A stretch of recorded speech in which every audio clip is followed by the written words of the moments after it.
en el libro de Éxodo,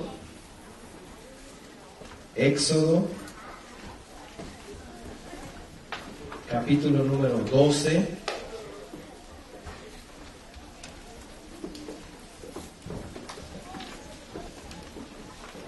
Éxodo capítulo 12, versículo 1.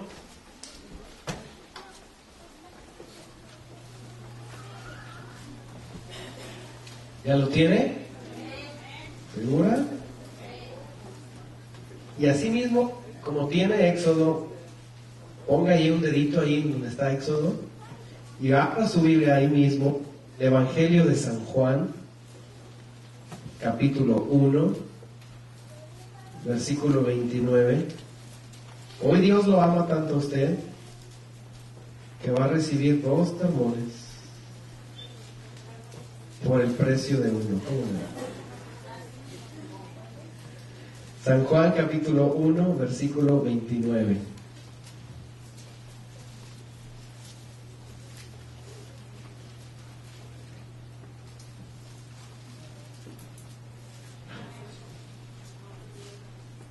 Primero es Éxodo 12, del 1 al 3, y el segundo es San Juan 1, 29. ¿Lo tenemos? Así como está sentado, dice la palabra del Señor: habló Jehová a Moisés y a Aarón en la tierra de Egipto, diciendo: este mes os será principio de los meses para ustedes, será este el primero en los meses del año.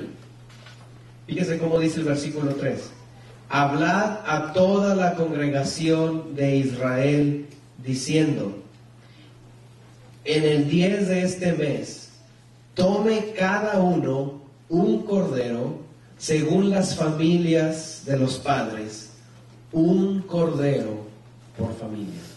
Es decir, Dios hace una convocación y les dice al pueblo: en este día, el primer mes, en este momento, tome un cordero por familia. Reúnanse en casas y tomen un cordero por familia. San Juan 1:29, Juan el Bautista hablando, dice lo siguiente: el siguiente día vio Juan a Jesús que venía a él y dijo: he aquí el Cordero de Dios que quita el pecado del mundo. Yo quiero hablarte en esta mañana, iglesia, sobre el tema familias alrededor del Cordero.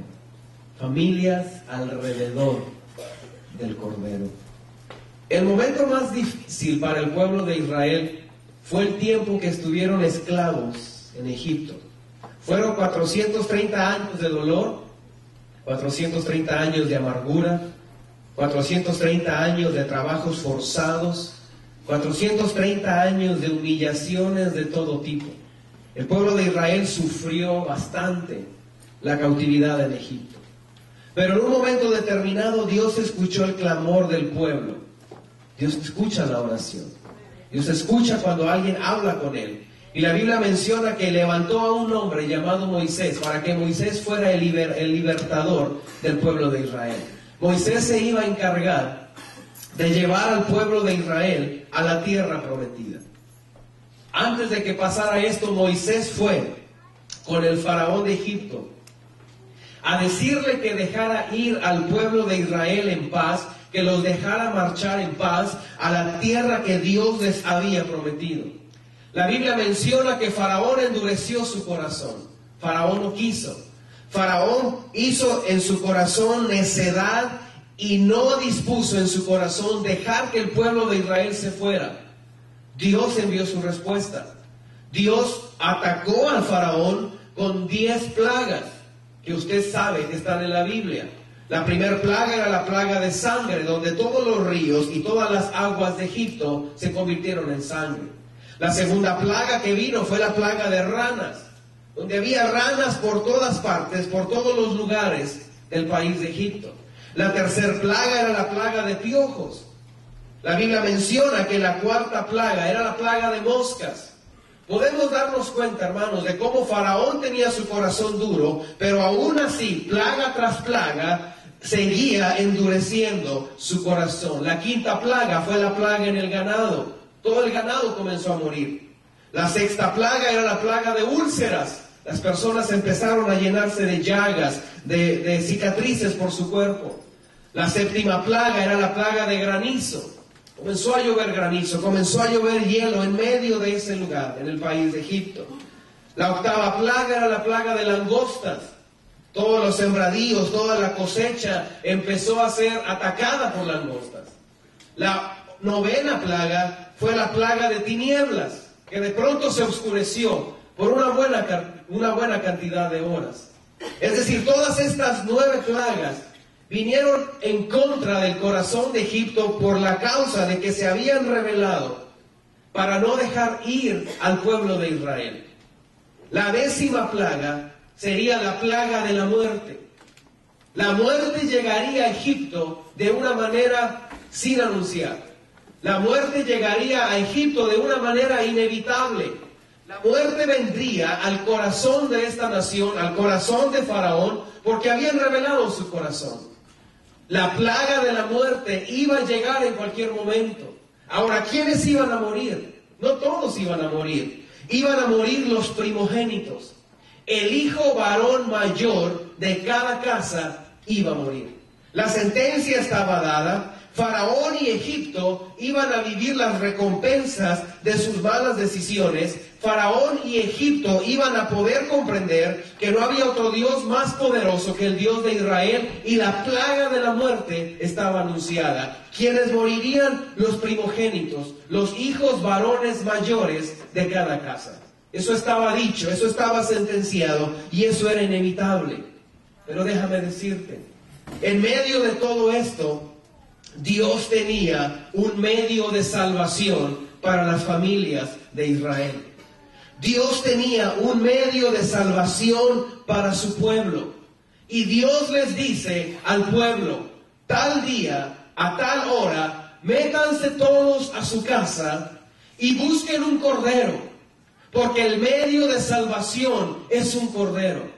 La muerte llegaría a todos, pero las familias de Israel podían buscar un cordero para que ese cordero los exentara de la muerte que iba a llegar al pueblo de Egipto. Ese cordero tenía que ser sin mancha. Ese cordero tenía que ser sin defecto. Ese cordero tenía que reunir ciertas cualidades. Pero ese cordero era el medio de salvación que Dios había estipulado para el pueblo de Israel. ¿Qué quiere decir? Las familias tenían que reunirse alrededor del cordero. El cordero tenía que ser el centro de la familia. La sangre del cordero serviría para protección. Iban a untar las puertas de las casas, iban a untar las ventanas con esa sangre. La carne del cordero tenía que comerse toda. Y también el cordero iba a ser el inicio del viaje a la tierra prometida. Así que la sentencia estaba dada, la plaga iba a llegar, pero Dios estaba levantando un medio de salvación para el pueblo de Israel. La familia que fuera obediente, la familia que fuera sabia, tenía la aseguranza de vida para ellos y para su casa. La noche llegó, Egipto se oscureció. La 10ª plaga arriba, la muerte entra en escena. La muerte empieza a hacer estragos en las familias egipcias. De pronto, en medio de la oscuridad, se empieza a oír llanto, se empieza a oír dolor. El llanto empieza a aumentar porque el pueblo de Egipto se está dando cuenta de que sus hijos mayores están muertos. El clamor y el dolor empieza a hacer estragos en las familias. Las familias empiezan a vivir luto, los gritos desesperantes, madres llorando, padres gimiendo. Toda la muerte empezó a llegar a Egipto. El palacio no fue la excepción, porque el hijo mayor del faraón, su primogénito, también estaba muerto. Solamente había un grupo de personas a las cuales la muerte no había llegado. Solamente había un grupo de familias a los cuales la muerte no se había acercado. Y esas familias eran las que estaban alrededor de un cordero. Esas familias eran las que habían hecho caso a lo que Dios le había dicho y se habían hecho de un cordero para participar de él. Hoy en día, hermanos, La historia no es diferente. Hoy en día la familia es atacada. El núcleo familiar es atacado todo momento. Hay desintegración, hay divorcio, hay maltrato, hay rebeldía. Y las familias cristianas no somos la excepción. De pronto llega la amargura, de pronto llega la frustración, de pronto llega la división, de pronto llega el caos, de pronto también la muerte hace su arribo sin anunciar, sin tarjeta de presentación. Pero al igual que en el tiempo de Egipto, hay un medio de salvación para las familias de hoy en día. ¿Usted puede decir amén? Al igual que en el tiempo de Egipto, aunque la muerte estaba llegando, había un medio de salvación para el pueblo. Juan el Bautista aparece muchos años después.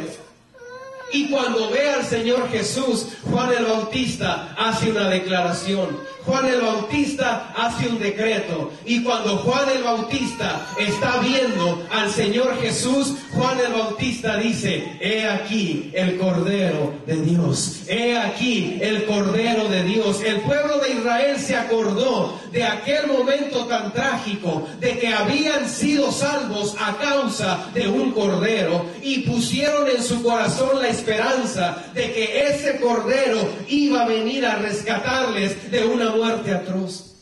Hoy yo te quiero hablar de los beneficios que tiene el Cordero de Dios hacia las familias.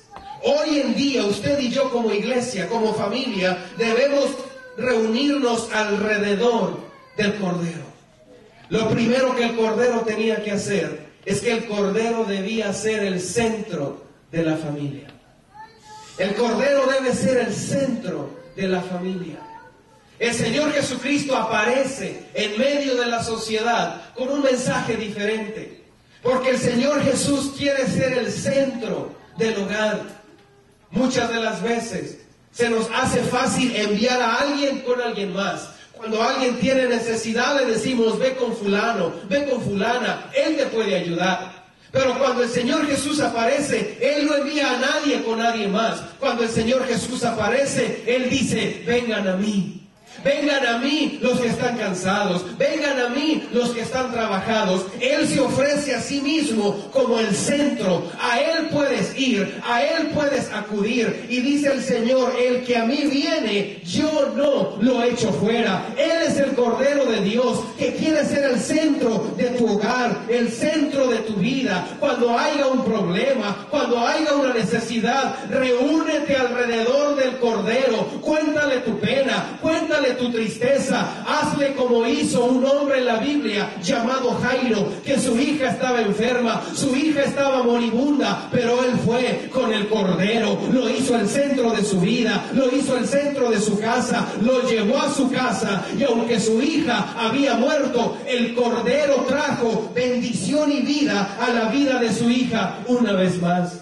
Hoy en día, iglesia, necesitamos que el Cordero de Dios sea el centro de nuestra familia. Que hablemos del Señor, que exaltemos al Señor, que les enseñemos a nuestros hijos cómo podemos honrar y alabar el nombre del Señor. Hoy en día, iglesia, necesitamos que el Señor Jesús sea el centro de nuestro hogar. El apóstol Pablo nos dice que debemos hablar entre nosotros con cantos, con salmos y con himnos espirituales. Yo te hago una pregunta: ¿de qué se habla en tu casa? ¿De qué se platica en tu casa? ¿Qué es lo que tus hijos escuchan en tu casa? ¿Será que escuchan pleito? ¿Será que escuchan queja? ¿Será que te escuchan hablando de alguien más? Es el tiempo, iglesia, que nuestros hijos nos escuchen hablando todo el día de las maravillas que el Cordero de Dios ha hecho en nuestra vida, ha hecho en nuestra casa. Es cierto que vienen problemas, es cierto que hay luchas, pero si algo van a escuchar mis hijos, mis hijas, es una alabanza al Dios Todopoderoso, porque cuando el Cordero es el centro del hogar, Él calma la tormenta, Él calma la tempestad, Él reprende lo malo y trae paz a nuestro corazón. Haz del Cordero el centro de tu vida.